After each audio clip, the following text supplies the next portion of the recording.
This time, things got muddy and nasty in Maryland, with two of the biggest names in the sport kept off the overall podium. In Utah, dry and over 100 degrees, with the championship changing hands when it was all over. ATV MX went up north to a land of 1,000 lakes, with one rider jumping away with a 1-1 sweep. Only on the Racer X Show.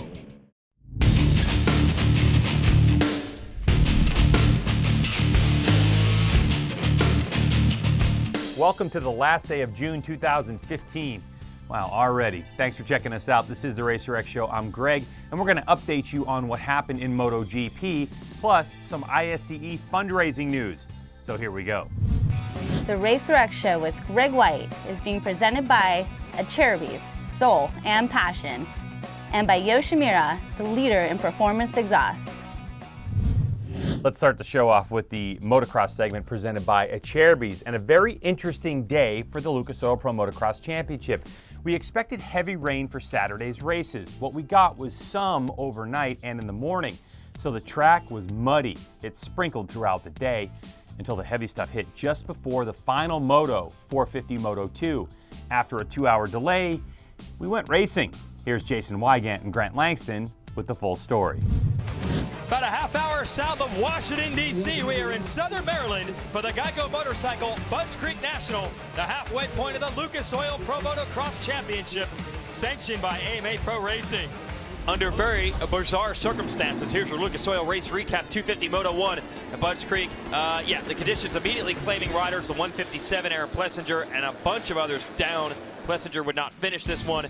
Then Cianciarulo and Musquin, two of the big hitters, come together. Their buddies off the track and ride together a lot, but Musquin was not happy about this, cost him some points. Yeah, you see him waving at Cianciarulo. The only thing I think of, Cianciarulo came up the inside and they made contact. But then, right here, battle for the lead.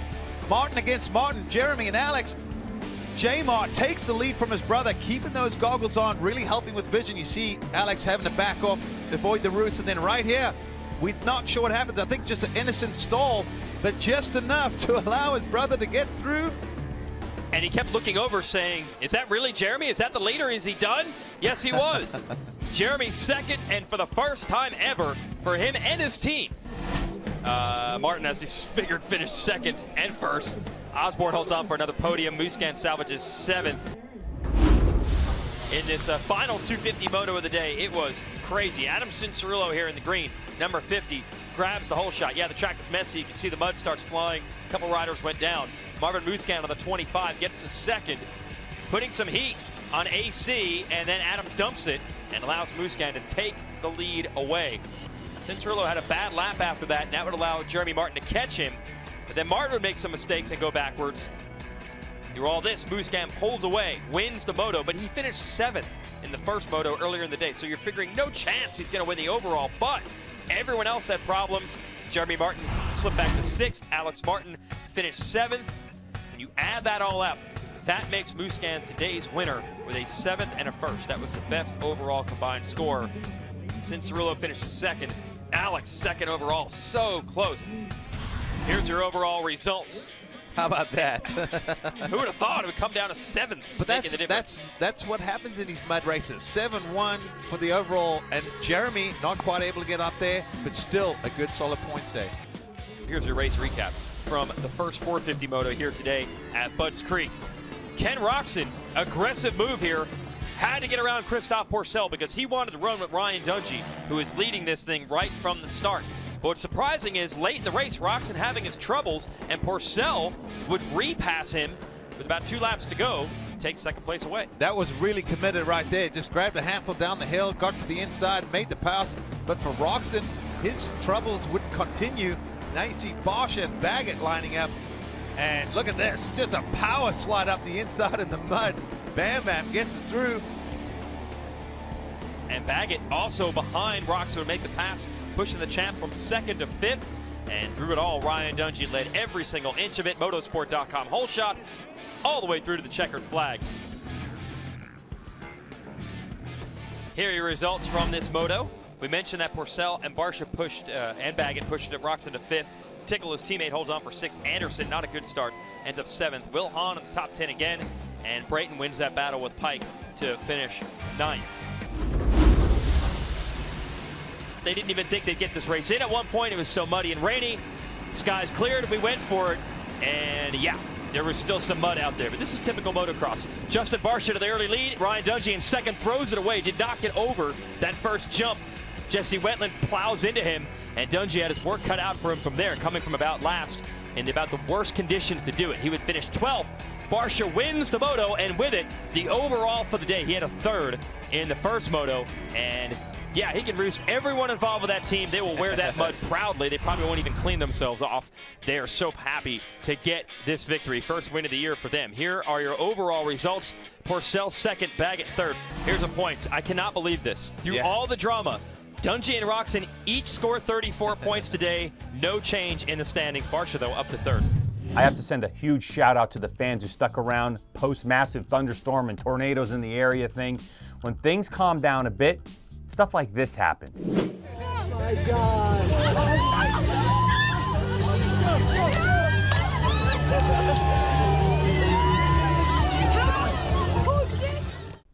That is how you have fun, folks. And it was strange not to see Ryan Dungey or Ken Roczen at the post-race press conference. But I am telling you something. Bam Bam's childlike enthusiasm for his first overall on a Yamaha was infectious. He was BMX whipping it, yelling at his mechanic Ben as he rode by, and he told us that his confidence is building, and he feels that he can run up front in the dry. So I am looking forward to seeing that. Pro Motocross is in action at Redbud this 4th of July weekend.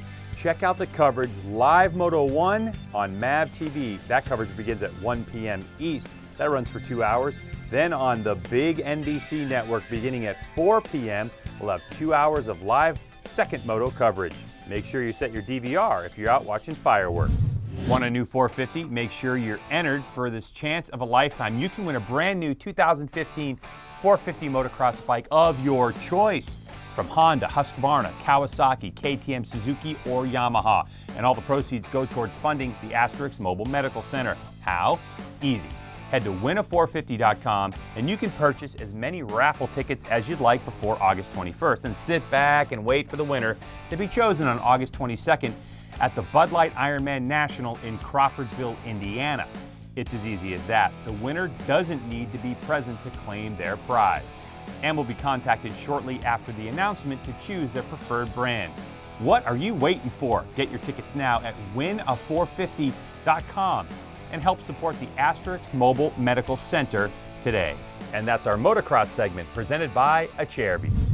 Now our road race segment presented by Yoshimura, where over the weekend, Moto America paid a visit to Miller Motorsports Park in Tooele, Utah for round 6 of their championship, where it was hot, hot, hot. I mean, we're talking over 103 degrees ambient temperature at race time. Monster Energy Graves Superbike racer Josh Hayes told me on the phone yesterday, quote, "It was like racing in a hairdryer." Unquote.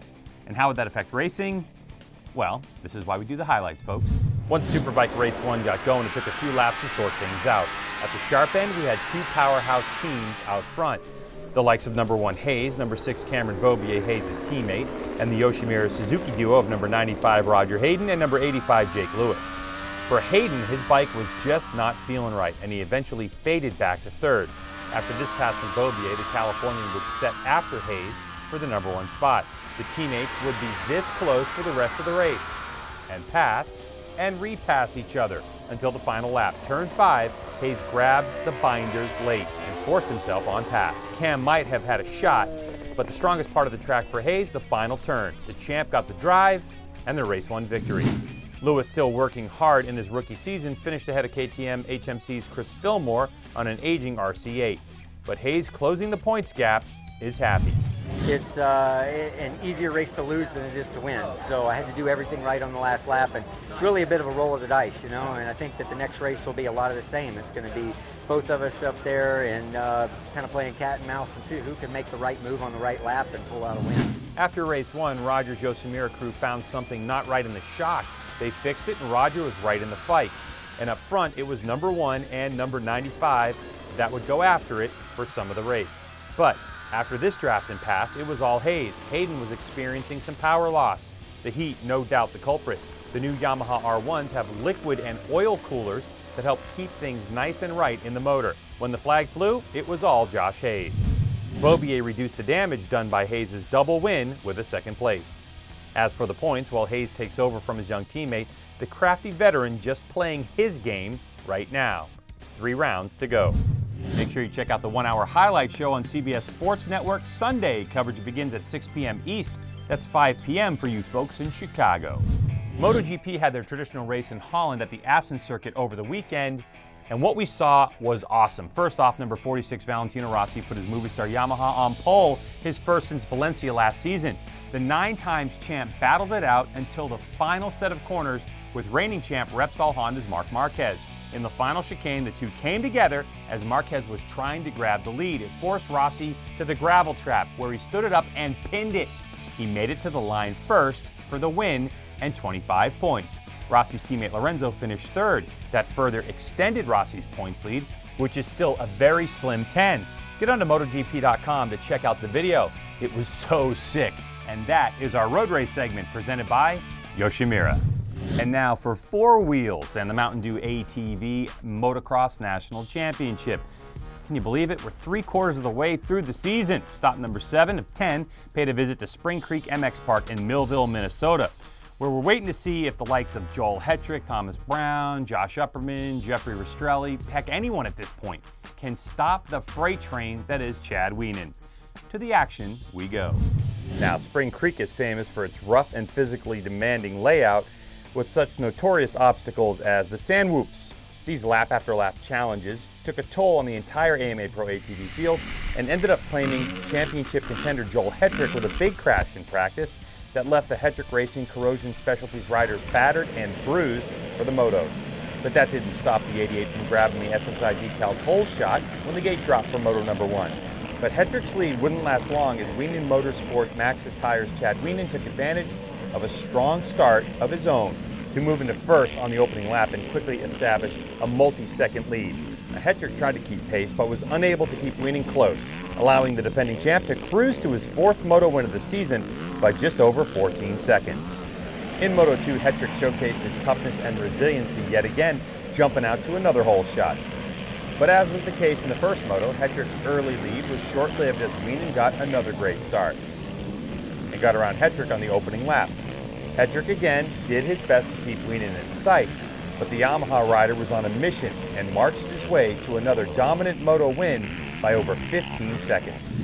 Hetrick easily claimed second, while Rastrelli, back from his crash 2 weeks ago, a solid 3-3. But it was Wienen's first 1-1 of the year. I just had it going on today, and I just had a good feeling about it, and track suited me so well. Nice, brutal, rough, and really looking forward to Unadilla next and take it one moto at a time.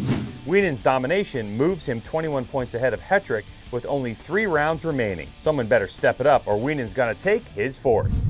How about a little off-road news? We told you a few shows back that the International 6 Days Enduro team is heading to Slovakia in early September, and that it costs a lot of money to participate, like $12,000 in gas, $1,500 in water.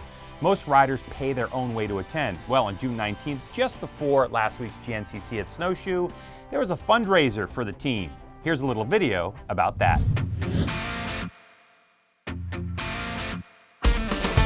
All right, it's Antti here. We're at the 7th hole here at the Ravens Golf Course, having an ISG Golf fundraiser. Having a good day here. A lot of fun playing with a group of good guys from GNCC Racing, ATV and bike riders coming together and playing for a good cause. So far things is going well. Our whole fundraising event and the team overall, we have the whole junior and trophy team riders here playing and having a good time, and hopefully raising a bunch of money to get us over to Slovakia this year. No, it's good. It's one time everybody gets together for a year to play golf, and it's for a good cause for the 6 Days Fun this year.